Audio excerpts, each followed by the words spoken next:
émission réservée et consacrée à la Formule 1. Bien sûr, la majorité des amateurs ont déjà vu des Grands Prix, soit en vrai, soit à la télé. Mais c'est toujours un petit peu vite. Alors là, le but de cette émission, c'est de vous faire découvrir profondément qu'est-ce que c'est qu'une Formule 1. Depuis la planche à dessin, bien sûr, qui a été remplacée par des ordinateurs, en allant jusqu'à la course automobile. Mais de là à en arriver là, eh bien, ma foi, il y a un bon chemin à faire. Hein, on va la décortiquer, on va y aller morceau par morceau, mais écoutez, il y a un volant, c'est sûr, il y a 4 roues, comme tout le monde, avec des dimensions bien précises. Bon, on va savoir ce que c'est que les pontons, on en parle, mais on ne sait pas ce que c'est. Qu'est-ce qu'il y a là-dedans? On ne le sait pas non plus. Là, il y a des ailerons. Vous avez remarqué que sur vos voitures, des fois, c'est la mode d'avoir un petit aileron à l'arrière. Ça sert à quoi? C'est-il vraiment efficace? Est-il vraiment indispensable? Vous allez voir que oui. Mais tout ceci, bien évidemment, on ne peut pas le faire n'importe comment. Alors, il y a des règlements qui sont édictés par la Fédération internationale de l'automobile qui définissent les dimensions extérieures, le poids, la hauteur, bref, c'est très compliqué. Vous allez voir, les ingénieurs n'ont pas beaucoup de latitude, ils doivent travailler dans un cadre très précis. Mais en ce qui nous concerne, pour qu'on arrive à bien situer et à comprendre les différences, je pense que c'était assez intelligent de pouvoir comparer ce qui est comparable. Donc un alternateur de Formule 1 avec un ordinateur de voiture de rue, des pneus, des roues, des freins, bref, à peu près tout ce que l'on pourra regrouper et que vous retrouverez sur votre voiture de tous les jours. Donc c'était une bonne idée d'essayer de faire une véritable comparaison. Vous allez voir aussi que c'est un milieu très sophistiqué.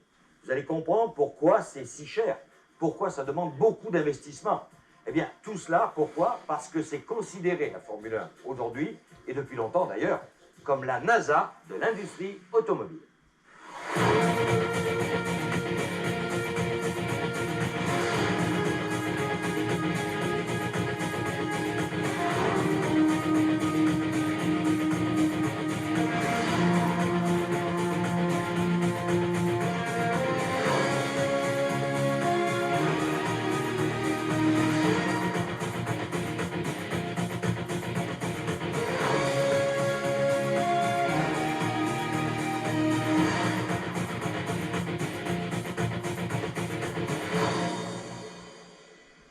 Eh bien, pour le tournage de cette série, il nous fallait absolument, évidemment, une voiture de Formule 1. Vous savez que ça ne se trouve pas au coin des rues, que c'est difficile à avoir, et surtout, encore plus, lorsque l'on dit au constructeur, écoutez, votre voiture, on la prend, mais on va la montrer en morceaux, donc il faut la démonter, il faut la remonter.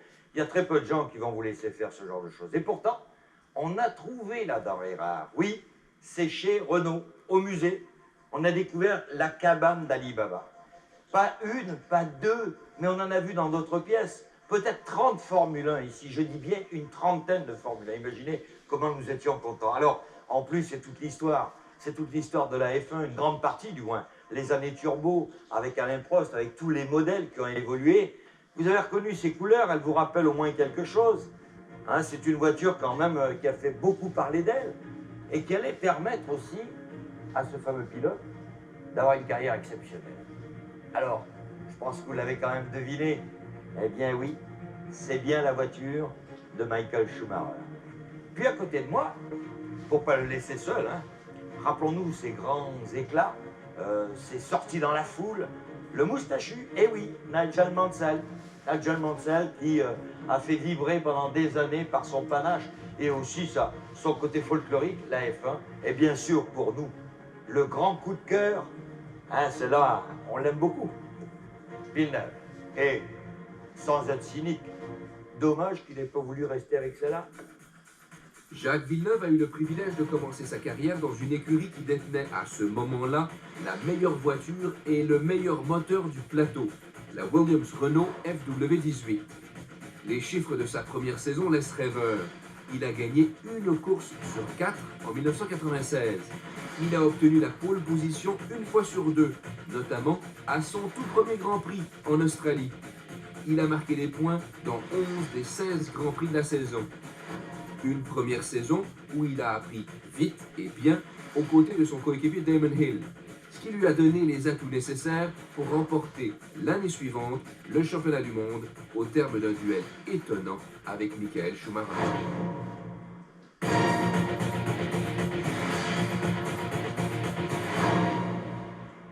première chose qui différencie notre voiture, c'est bien sûr, on est au milieu. On n'est pas à droite ou à gauche dans une voiture, on est au centre.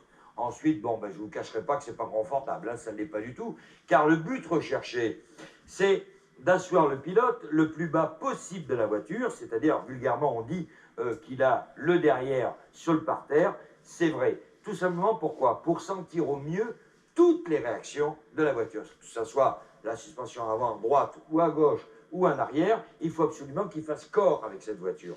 Il a aussi, bien sûr, des ceintures de sécurité, avec une nuance, c'est que, au lieu d'en avoir juste une que l'on passe d'un côté à l'autre, eh bien, vous en avez deux sur les épaules, vous en avez deux de chaque côté, et une qui monte entre les jambes. Tout ça est relié avec un point central, et il suffit d'ouvrir une manette pour que le pilote puisse sortir rapidement. Ça, ce sont les mesures de sécurité. Alors, vous avez compris que les ceintures, c'est pour vraiment qu'ils soient solidaires à mort dans la voiture, qu'ils ne puissent absolument pas bouger dans un sens ou dans l'autre. Le volant, ben, ma foi, ils en ont un. La différence, c'est que vous le voyez, il n'est plus rond. Il a des formes un peu bizarres. Mais ça, c'est dû essentiellement à l'aérodynamique. Hein, parce qu'imaginez qu'ils viennent ici. Si le volant venait ici, fatalement, il faudrait encore remonter le haut du devant. Et comme une des priorités de la Formule 1, c'est d'être le plus fin possible pour ne pas être pénalisé lorsque la voiture roule, c'est-à-dire pour pénétrer dans l'air, eh bien, on fait attention à tout ce genre de détails. Ça, c'est un petit peu le pare-brise. C'est le pare-brise d'une Formule 1. Alors, c'est un petit bout de déflecteur. Quand l'air arrive, bien, ma foi, ça part un peu au-dessus de la tête du pilote. En même temps, eh bien, vous avez ici la boîte à air, c'est-à-dire l'entrée de l'air du moteur. Alors, si le pare-brise était trop haut, eh bien, il n'y aurait plus le même volume d'air. Donc, il faut tenir compte de cette dimension-là. Alors, vous voyez que ce n'est pas si simple que ça n'a l'air. Ensuite, ben, le reste, suspension avant, évidemment, des roues indépendantes. Et ce que l'on voit surtout, c'est quoi? C'est l'aileron. Bon, alors un aileron, c'est quoi? C'est tout simplement une aile, un petit peu comme une aile d'avion, et dépendamment des endroits où on incline plus ou moins l'arrière, eh bien, on rajoute du poids sur le devant de la voiture. Hein? C'est comme ceci, c'est un petit peu comme si l'air l'écrasait par terre. Une Formule 1, il n'y a aucun confort, ça vibre énormément, donc des difficultés de maintenance inouïes. Et ensuite, contrairement toujours à votre véhicule, on n'en fabrique pas 2000, 20 000 ou 30 000. On n'en fabrique que quelques exemplaires. Alors, d'où la difficulté de réaliser une Formule 1. Regardez si c'est merveilleux. C'est simplement une sortie d'échappement. Regardez, c'est une œuvre d'art. On appelle ça un spaghetti. C'est fantastique. Alors, on viendra en détail, comme je le disais. Sur l'arrière, eh écoutez, là, vous avez des pneus. Non, non, ce ne sont pas des pneus usés. Ça, ce sont des pneus ancienne version, les fameux pneus slick. Aujourd'hui, le nouveau règlement vous oblige à avoir des striures, c'est-à-dire 4 striures, tout simplement pour essayer de réduire la vitesse en passage en virage. Je m'explique. Si vous avez un pneu comme ceci, vous avez vu que la surface représente vraiment la largeur pleine. Ça veut dire qu'une fois par terre, elle est au maximum du contact. Parce qu'une Formule 1, ça développe tellement de chevaux que c'est bien gentil d'en avoir. Mais il faut les passer au sol. Alors le seul lien qu'il y a, c'est le pneu. Alors à partir du moment où il y a cette surface, vous comprenez bien que c'est très efficace. Alors pour ralentir la voiture, plus vous faites des dessins, moins elle devient efficace, puisqu'il y a moins de gomme en contact avec le sol. Mais par contre, attention, ne vous amusez pas à rouler vous-même avec des pneus usés, car à la moindre averse, c'est la catastrophe. C'est pour ça qu'en course, vous avez remarqué, on a d'autres types de pneus qui sont faits pour la pluie. Grosse pluie, moyenne pluie. Donc vous voyez que là aussi, c'est un peu différent de votre voiture, malgré que ça reste un pneu.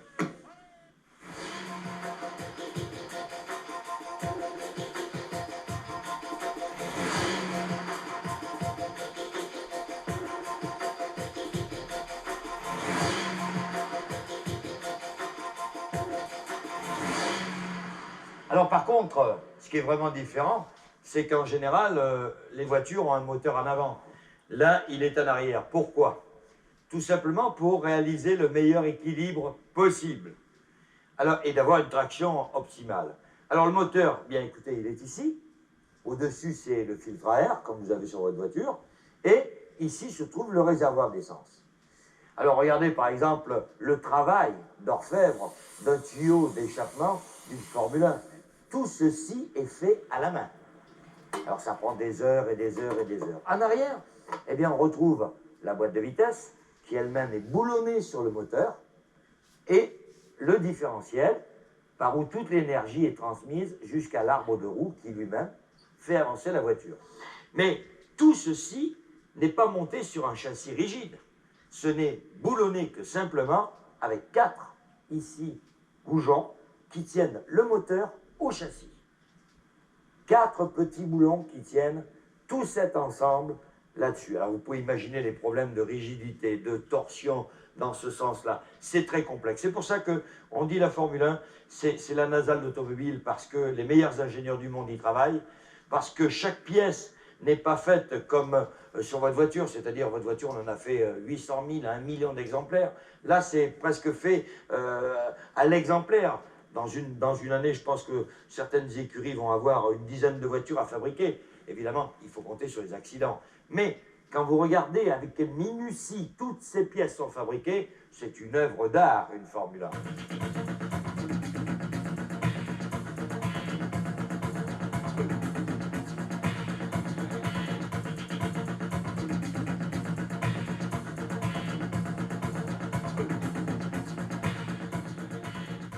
Une Formule 1, on peut dire que c'est l'aboutissement aujourd'hui de ce que peut ressembler un véhicule terrestre de type automobile et qui, avec certaines réglementations pour éviter que ce soit quand même un délire technologique, quelque chose qui va essayer d'aller le plus vite possible à l'intérieur donc d'un règlement. Voilà ce que c'est qu'une Formule 1. Sur un châssis qui supporte des roues, il se trouve que c'est le châssis pour la partie avant, c'est une boîte de vitesse, un élément arrière qui va justement supporter les roues arrière, et puis au milieu de tout ça, une motorisation qui est un moteur.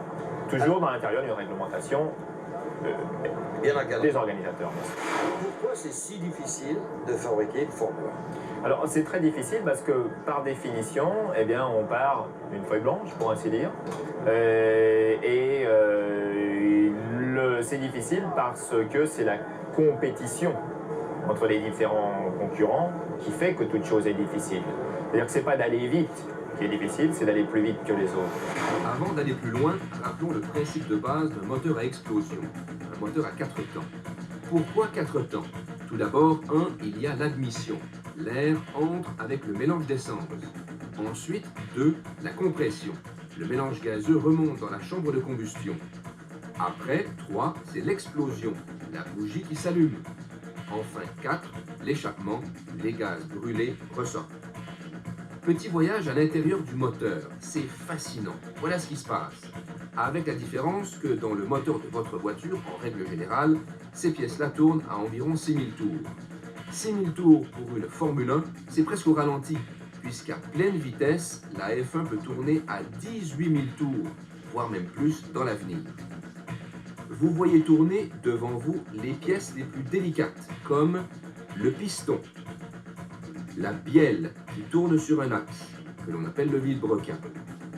Et au-dessus, pour que tout ceci soit synchronisé, vous avez les soupapes et les arbres à cames. C'est l'arbre à cames qui gère le temps d'ouverture et de fermeture des soupapes d'admission du mélange air-essence, plus les soupapes d'échappement. Au fait, dans l'arbre à cames, il y a le mot cam. Qu'est-ce qu'une cam? C'est une petite pièce tournante qui permet à l'arbre de fermer et d'ouvrir les soupapes. Voilà, c'était le principe de base d'un moteur classique.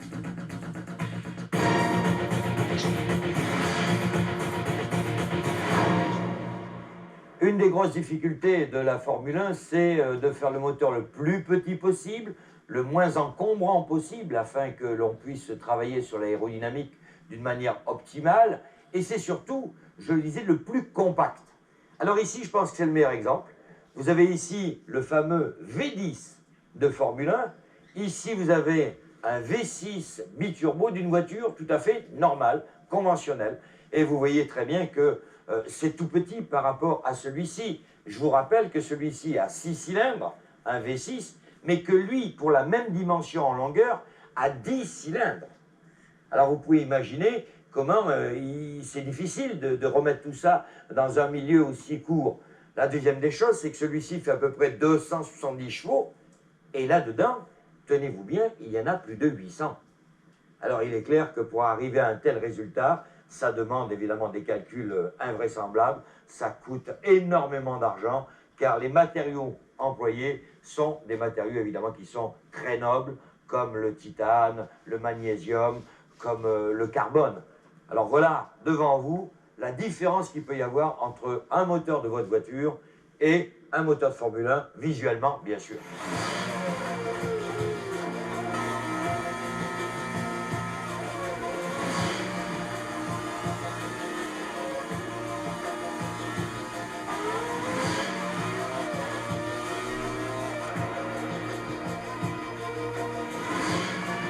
Cette monoplace, elle a une histoire absolument fantastique. Je dirais qu'elle a une place primordiale dans l'histoire de la Formule 1, puisque c'est elle, cette voiture laboratoire, qui a servi à tester le fameux moteur Renault Turbo qui avait 1500 cm3. Alors le turbo, cette révolution, c'était ça. On viendra en détail un peu plus tard pour voir l'évolution qu'a fait cette pièce-là, qui est une pièce maîtresse. Mais il faut dire aussi que je viens de vous parler de 1500 cm3. C'est en gros un tout petit moteur. Eh bien, à la fin des années glorieuses de Renault en turbo, on atteignait 1200 chevaux. Et pour l'anecdote, bien tenez-vous bien, pour faire démarrer cette voiture, les premiers temps, il fallait mettre 1 heure. Imaginez comment les Anglais rigolaient un petit peu. Mais, n'ont pas rigolé longtemps.